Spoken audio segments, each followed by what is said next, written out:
Welcome to the Pullman Arena in Takanini for the Round A match between the Stars and the Steel. We love a close match. We got it today. The Steel coming away by 2, 60 to 58. Jodie, what was the difference? Oh, look, I think there were so many lead changes in the games, but in the end it was the composure and the experience of the Steel in that later half of the last quarter that got them through. There was no Temi Pata-Bailey or Alan Halpenny this week, but they played particularly well, the Stars. But you've got to give credit to the feeding for the Steel. Gina Crampton, she had 2 shooters she had to play with, but it didn't seem to phase her. No, and she's so calm and collected when she does put the ball in.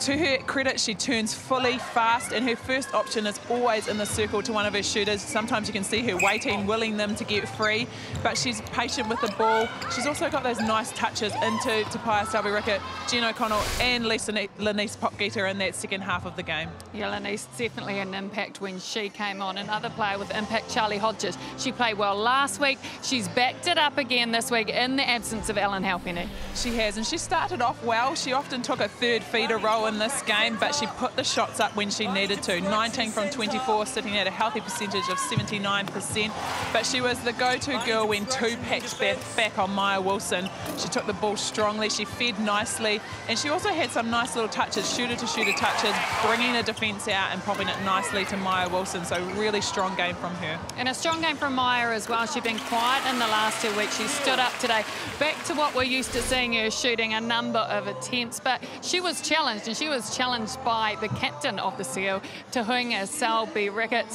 We always talk about who coming away with just, you know, those little touches when they really need it. Today, it was her leadership that stood out. Yeah, her direction of others on court, I think. We always know that she gets balls, she gets up there, she contests. She's not the tallest of defenders, but she does a good job at putting her body where it needs to be. But like you say, it was her leadership today on court with both Courtney Elliott and Abby Irwood, and especially bringing that ball through court. They just needed a bit of calmness and settle about it. Yeah, so if we look at the stats, well, they're pretty close, as you would expect when it's such a close match. Good shooting from both sides. The rebound slightly in favour for the Steel. The turnovers, don't you love it when you see small figures like that, 14 and 15. That's why this game was such a tighter game. It was so close. And finally, we're getting this competition to the standard that we like to see. And what do you make of those shooting sets, Jodie? Well, some good spread around the Steel shooters, with Tapaya Selby-Rickett having a strong game coming into it. Lenice Popgeter, 91%. She played half a game for the Steel.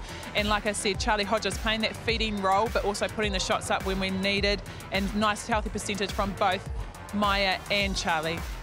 Well, up for grabs today was second spot on the table, and it is the Steel that's kept a hold of it. The Stars now, they've really put themselves in a position that the Magic in particular should catch them. But it was a great match today. We loved to see a close one, and that's what you got today. It was the Steel over the Stars, 60 to 58.